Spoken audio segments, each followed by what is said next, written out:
Satu, Eko Ramadhani. Kedua, Ripaldi. Terus disebutkan sampai 11, sampai yang tiganya DPO itu, Pak. Itu jawaban Rudiana. Dari mana Pak Rudiana kemudian menyebutkan sampai 11 pelaku di 3 diantaranya DPO itu? Termasuk Peggy alias Peron Rudiana. Kemudian ditambah lagi konstruksi hukum 2 DPO itu yang polisi sudah nyatakan fiktif. Padahal dia punya peran yang besar. Dani dan Andi itu adalah 2 orang DPO yang berperan katanya memukul, menusuk, memperkosa, dan yang membawa tubuh Vina dari tanah kosong di depan SMP 11 dibawa ke flyover di Talun, lalu seperti kecelakaan. Kalau mereka fiktif, siapa yang membawa tubuh Vina itu ke sana?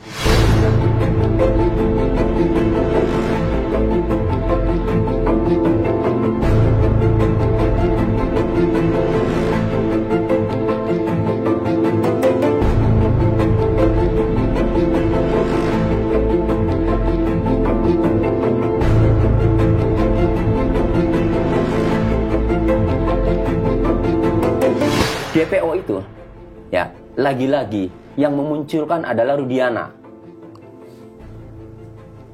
Saya mempunyai BAP-nya Rudiana, Pak, tahun 2016. Saya lanjutkan. Setelah Rudiana mengamankan 8 orang itu, 7 orang sebenarnya yang diamankan. Karena yang 1 orang itu, Ripaldi, itu sudah berada di dalam kasus lain. Kemudian diambillah tahanannya itu disatukan, digabungkan. Ya, nah, 8 orang lah saya anggap ya kesimpulannya. Yang mengamankan Rudiana. Yang 7 dari luar itu berdasarkan keterangan Aep. Nah, kemudian diamankan tadi jam 12, Pak. Ada waktu 6 jam setengah. Pak Rudiana menginterogasi 8 orang itu. Kemudian baru dilaporkan secara resmi ke reserse kriminal. Kan Pak Rudiana itu anggota narkoba, Pak. Reserse narkoba. Baru dilaporkan ke Reskrim, reserse kriminal umum. Itu hari itu juga jam 18.30, Pak, setengah 7. Nah, dalam BAP Rudiana nomor 5 ya, ditanya oleh penyidik, tahukah saudara identitas para pelaku yang melakukan pembunuhan berencana dan persetubuhan anak? Dijawab oleh Rudiana, adapun pelaku yang melakukan tindak pidana tersebut adalah 1, Eko Ramadhani. Kedua, Ripaldi. Terus disebutkan sampai 11, sampai yang 3-nya DPO itu, Pak. Itu jawaban Rudiana. Pertanyaannya dari mana Pak Rudiana kemudian menyebutkan sampai 11 pelaku di 3 diantaranya DPO itu? Termasuk Peggy alias Peron Rudiana. Itu 3 asal itu dari Rudiana. Bukan hasil dari persidangan. Bukan, dari Rudiana. Itu baru BAP, Pak. BAP kemudian kan di BAP itu dikirim ke jaksa, berkas itu kan, kemudian disidangkan ya, Pak. Tapi jadi, muncul nih benar 3 nih. Muncul. Nah, di dalam putusan pengadilan, kemudian 3 DPO itu muncul kan, dan akhirnya dalam putusan juga 3 orang itu DPO, Andi, Dani, dan Peggy alias Peron. Nah, lalu dalam DPO itu, waktu Polda Jawa Barat merilis DPO pada tanggal 14 Mei 2024, alamat DPO itu, Pak, semuanya di Desa Banjarwangunan. Nah, sementara kalau Peggy Setiawan itu, Pak, Peggy Setiawan itu di Desa Kempongpongan, beda kecamatan, Pak. Beda desa, beda kecamatan. Jadi kalau DPO yang dirilis oleh Polda, ya, itu 3-3-nya alamatnya di Desa Banjarwangunan, Kecamatan Mundu, Kabupaten Cirebon. Sementara Peggy Setiawan, klien kami yang ditangkap itu, ya, alamatnya itu di Desa Kepongpongan, Kecamatan Talun, Kabupaten Cirebon. Beda kecamatan, desanya apalagi jauh, Pak. Sama nama doang? Ya, sama nama doang. Nama juga sebenarnya Peggy alias Peron dalam DPO itu, Pak. Bukan Peggy Setiawan. Ciri-ciri juga beda. Dalam DPO, ciri-ciri Peggy alias Peron itu rambutnya keriting. Tinggi badannya 160. Umurnya 30 tahun. Agak pendek ya berarti ya? Iya, 30 tahun umurnya. Nah, yang ditangkap ini, ya, tinggi, rambutnya tidak keriting, lurus tadi. Tinggi badannya juga lebih tinggi ini. Kemudian tinggalnya tidak di Banjarwangunan, melainkan di Desa Kepongpongan, jauh sekali. Lalu dari mana 3 DPO itu kemudian alamatnya di Banjarwangunan? Dari Rudiana, Pak. Sejak BAP itu pertama kali itu. Nanti deh saya kasih BAP-nya. Berarti sebenarnya dari ceritanya Pak Tony ini ada satu benang lurus, satu benang merah, yaitu Bapak Rudiana. Periksa Rudiananya. Dari handphone anaknya yang tidak disita. Ya Pak. Kemudian dari CCTV yang tidak dibuka. Dari 6 handphone lainnya yang milik Pina dan milik pelaku, ya, itu juga tidak dibuka. Arti tidak dibuka itu tidak ada keterangan dalam putusan pengadilan yang bersumber dari handphone itu. Tidak. Lalu kalau handphonenya 6 handphone itu disita, CCTV terutama handphone, lalu mau menjelaskan apa handphone itu disita. Oke. Yang namanya barang bukti disita adalah untuk memperterang suatu peristiwa, melengkapi alat bukti, kan gitu, memperterang. Misalnya, oh ini motifnya ini dendam loh. Loh dari mana? Dari handphone tuh lihat. Misalnya kan gitu Pak. Nah kalau bagaimana bisa digunakan sebagai barang bukti? Kalau nggak diperiksa. Kalau nggak diperiksa handphonenya.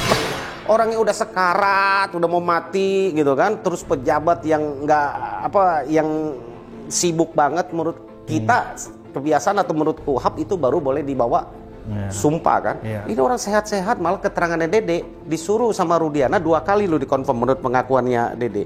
Rudiana katakan lu tenang, kamu nggak usah datang ketika ada panggilan sidang juga kepada si Dede.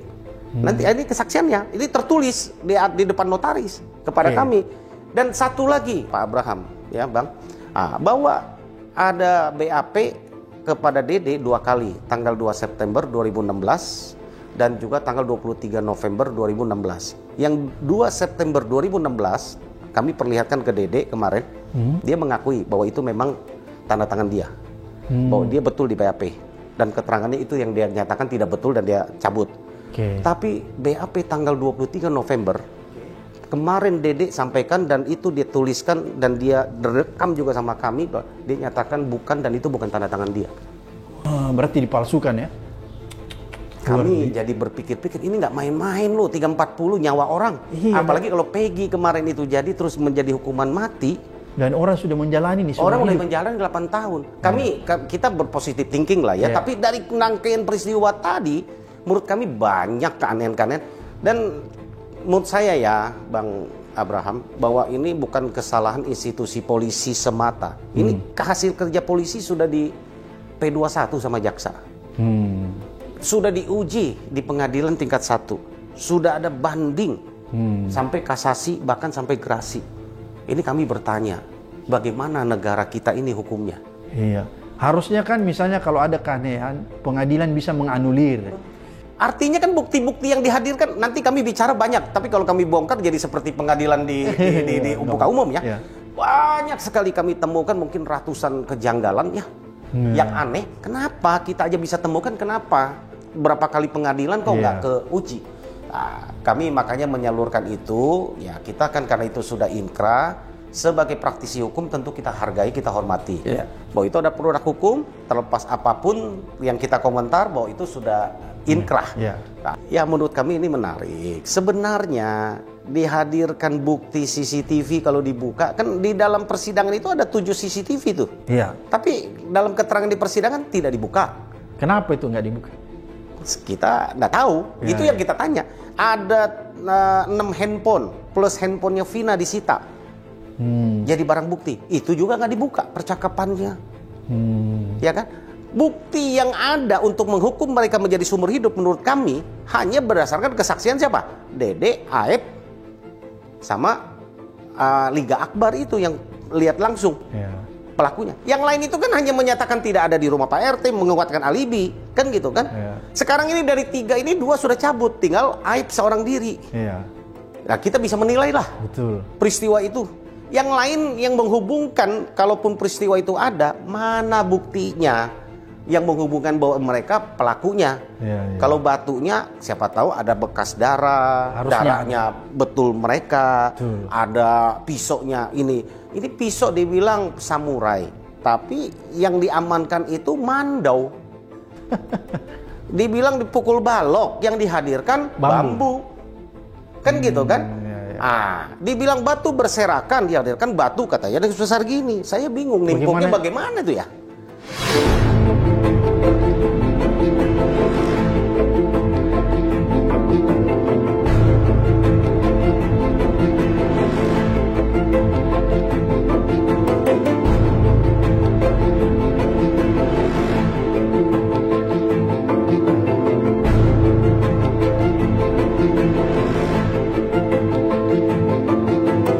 Biarlah nanti penyidik Bareskrim ini yang sekarang setelah penetapan tersangka ini dibatalkan di pra-peradilan, ya, sekarang ini tim asistensi dari Bareskrim Polri ini, ya, terus melakukan investigasi, mencari alat bukti, menggali saksi-saksi.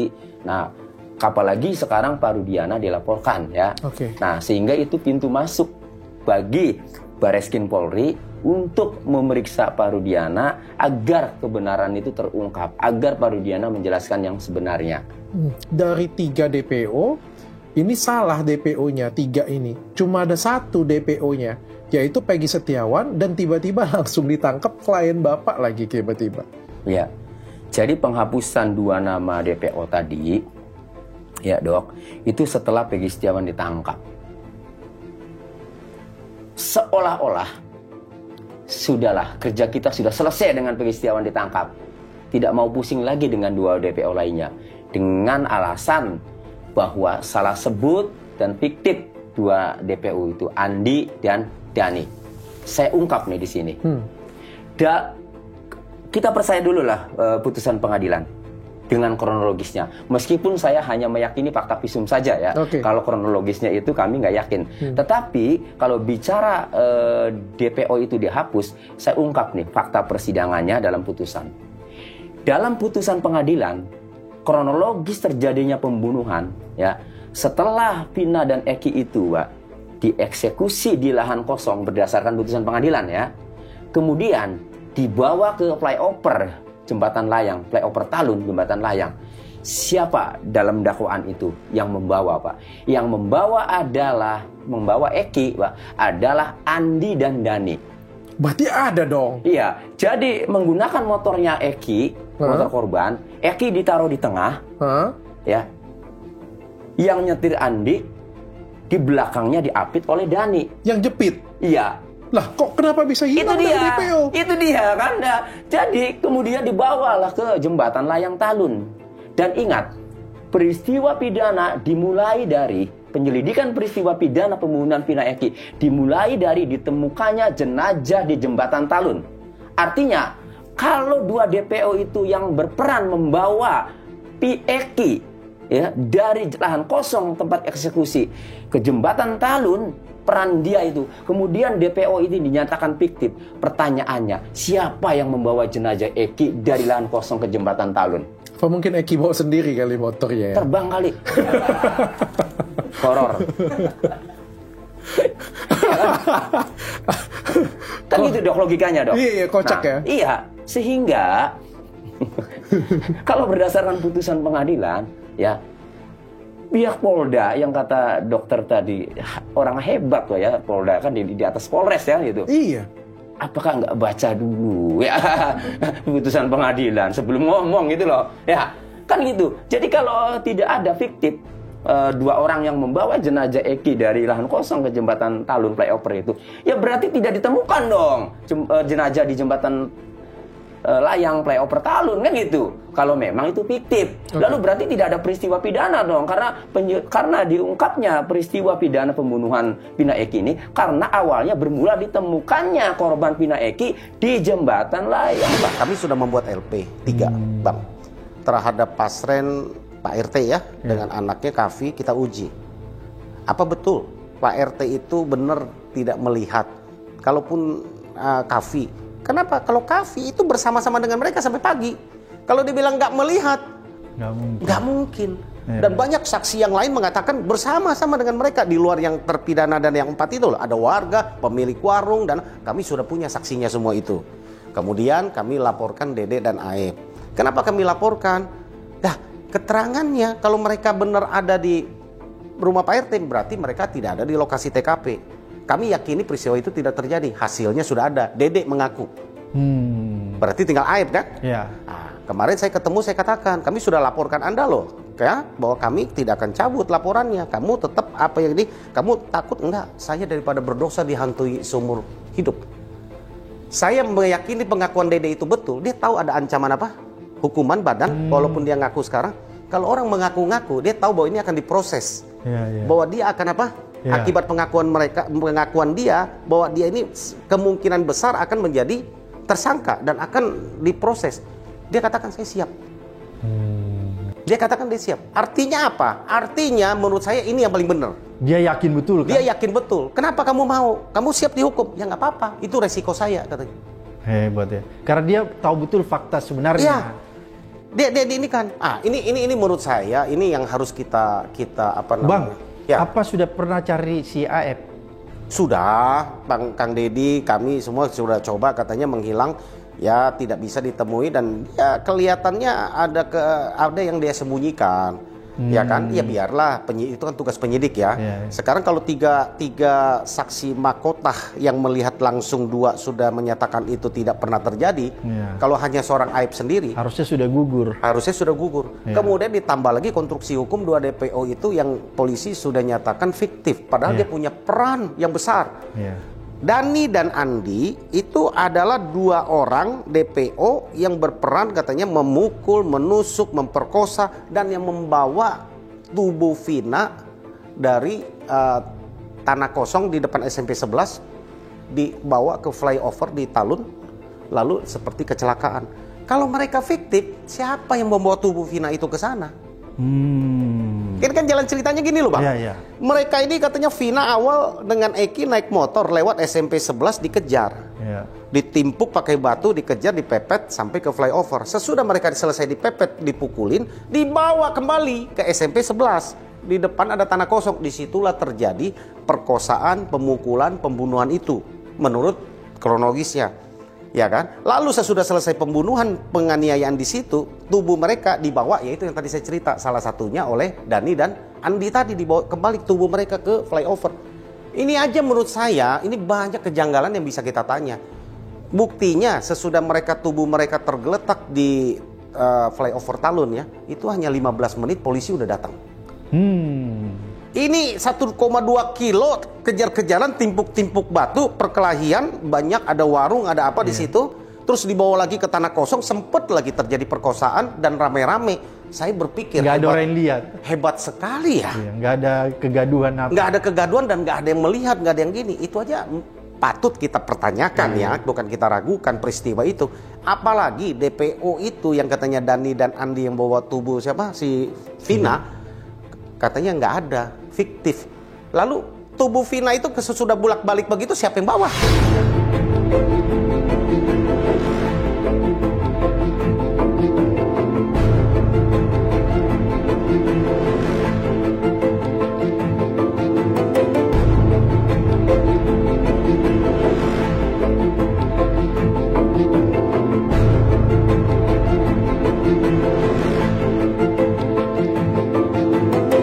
Tergantung niat Pak.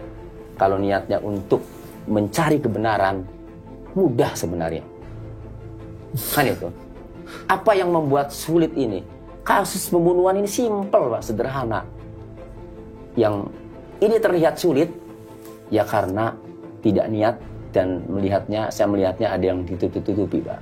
Kalau tadi dokter dalam pikirannya adalah ini sudah viral loh ya, nggak mungkin Polda ini sembarangan, pasti hati-hati. Ya, sebenarnya kalimat bahwa ini sudah viral dan kita tuh harus hati-hati, sebenarnya itu bagus bener. Hanya saja mungkin ya ini oknum-oknum yang melakukan penyidikan itu lebih percaya kepada skenario hasil penyidikan terdahulu dok.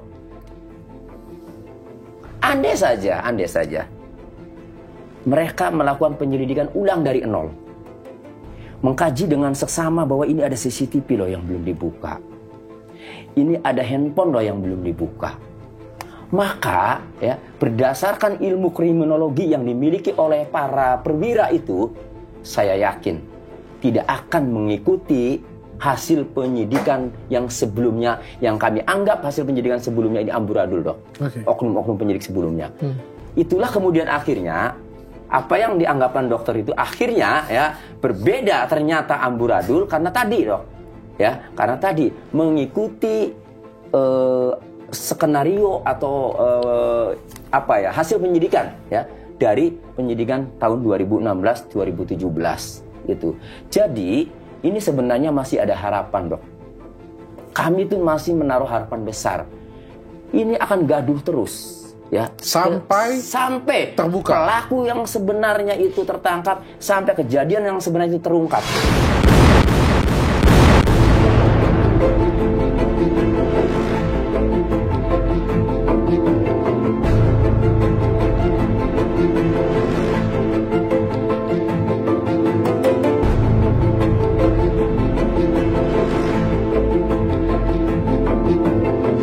Kalau kita ikuti rangkaian peristiwa itu tetap dari hasil penyidikan tahun 2016, maka tetap kita akan sesat.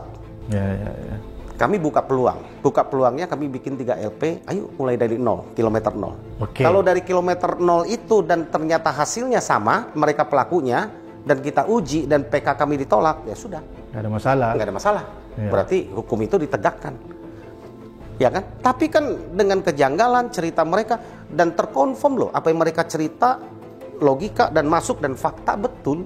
Ya kan, kami udah uji, Bang. Kami udah uji, gitu kan. Jadi kami kan nggak semata-mata mengejar pengakuan dari para terpidana kan. Mereka bilang disiksa. Coba buktinya apa? Dilihatin kepalanya bocor. Sampai sekarang itu kan bisa divisum itu. Tangannya patah tuh ini. Yang terpidananya disiksa ya? Iya. Iya kan?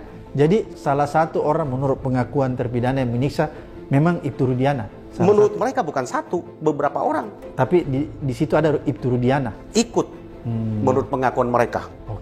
Oleh karena itulah Bung Jutek melaporkan Ibtu Rudiana dan kawan-kawan. Iya, terhadap penganiayaan, ya kan, kemudian 424 ya. Nah, itu tentang saksi palsu ya.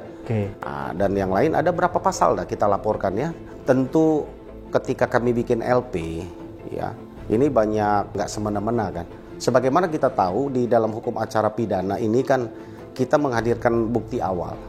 Kita mengadu, nih ada penganiayaan, ini ada dugaan ini ada kedugaan keterangan palsu, saksi palsu. Polisi kan nggak semena-mena langsung terima laporan kita. Dia uji mana palsunya, mana buktinya. Diyakini bahwa ada kesesuaian antara bukti awal ini, baru diterima LP, lalu mereka menyelidiki kan. Nah itu menurut saya selanjutnya ya tinggal teman-teman kepolisian lah. Karena ada petunjuk, itu menyangkut saksi B, saksi C yang di luar kendali kami, itu kan harus polisi yang panggil. Kan gitu kan? Gitu. Berarti yang dilaporkan Bang Jutek itu adalah dugaan penganiayaan ya? Dan keterangan palsu. Dan keterangan, dan memberi keterangan palsu. Ya? Laporan dan keterangan palsu yang dilakukan oleh Ibtu Rudiana. Ya, bukan itu pribadinya, karena dia pakai model B ketika membuat LP. Kalau model A kan polisi mengetahui satu kejahatan, dia melapor sendiri. Iya. Ini model B, kami menganggapnya bahwa dia pribadi warga negara biasa sama seperti kita. Iya. Ya kan? Nah, yang lebih aneh lagi, Bang, ketika dia bikin LP tanggal 31 Agustus, kronologisnya dia udah tahu padahal dia nggak ada di TKP. Gila. Yang kedua, 11 tersangka namanya, alamatnya lengkap dia. Hebat banget ya. Nah, kalau dia bilang tidak melakukan, hanya mengamankan menyiksa, itu kan udah terbantahkan dengan sendirinya. Dari mana dia tahu? Dan akhirnya ternyata salah pula datanya. Kan gitu kan? Nah ini yang kita pertanyakan gitu kan, nama-namanya ya, ini yang kita ini. Bukti salah apa? Ya DPO nggak bisa dicari. Iya. Nggak usah pakai pengadilan lah, nggak usah yang aneh-aneh. Itu DPO aja udah pusing, malah akhirnya nyatakan apa? Fiktif. Ketika dua DPO itu dihapus, maka akan meruntuhkan konstruksi hukum, konstruksi perkara ini ya, perkara pembunuhan, di mana 2 DPO itu mempunyai peran yang sangat vital, yaitu membawa jenazah Eki dari lahan kosong menuju jembatan Layang Talun. Sehingga kalau itu dihilangkan ya, maka konstruksi hukumnya ini, konstruksi perkaranya ini, Pak, ini jelas berbeda, hancur. Lalu siapa yang membawa ke sana? Sehingga ketika 2 DPO, penghapusan 2 DPO itu dijadikan novum untuk peninjauan kembali, Pak, ya, karena fiktif, maka logikanya berarti perkara ini fiktif, berarti tidak ada ditemukan jenazah di jembatan Talun. Kalau jenazah tidak ada, yang kapan harus dipenjara? Ya itu kan itu, Pak. Nah, justru itu kalau menurut saya ya. Tapi kalau dari putusan pra peradilan itu, ya silakanlah subjektif, mau menggunakan juga bersyukur bisa bermanfaat, silakan. Tapi kalau pendapat hukum saya tadi justru yang paling kuat untuk novum itu adalah menggunakan keputusan penyidik Polda Jawa Barat yang telah menghapus 2 DPO dengan alasan 2 orang itu fiktif. Berarti kalau 2 orang itu fiktif, maka kronologisnya juga akhirnya berubah semua, Pak. Ini melihat betul ya, dia sampaikan 11 nama itu, dia ngarang, dan menurut para klien kami, Bang Abraham, bahwa mereka itu diminta menjawab BAP-nya itu udah tulis di papan tulis. Jadi sudah diatur semua ya? Sudah diatur semua. Jawabannya, pertanyaannya. Kalau nggak sesuai, disiksa. Menurut pengakuan mereka ya. Ini coba dibuktikan dong. Ini coba dibuktikan oleh teman-teman penyidik. Berarti kalau gitu begitu kan? bisa disimpulkan ini direkayasa betul ya? Ya. Dia pertanyaan apa semua diatur semua kan? Saya juga aneh, kenapa jaksa bisa P21? Iya, itu pertanyaan yang mendasar. Dan kemudian pengadilan bisa memutus sampai 3 tahapan. 3 tahapan sampai gerasi. Bang, saya dapat kabar, apa benar ya kliennya Abang ini yang 6 orang pernah mengajukan gerasi? Ini ada jalan cerita gini lagi, Bang Abraham. Mereka ini ketika ditangani awal sudah hopeless lah mungkin. Patah hati. Sudah patah hati karena mereka sudah dihukum, sudah menjalani, dan kami dengar ada yang tidak pernah ditengok sama sekali sama keluarganya. Kasian ya. Ya, seperti udah terbuang mereka ini, kan gitu kan. Lalu ada kebaikan kemanusiaan dari teman-teman petugas lapas ya. Saya nggak mengatakan itu direkayasa. Saya menghargai, mungkin kasihan teman-teman lapas ini kan. Melihat ini orang dihukum seumur hidup nih. Dan baik gitu kan. Mereka bilang, ini toh ada jalan nih. Kalau kalian nggak PK, itu kan menjadi pertanyaan kami lagi kan. Kalau banyak keanehan, kenapa nggak dari dulu PK mereka oleh kuasa hukum? Kenapa sesudah film itu timbul dan menjadi rame, ini baru ada opsi PK. Waktu itu katanya mereka ditawarin untuk mengajukan gerasi.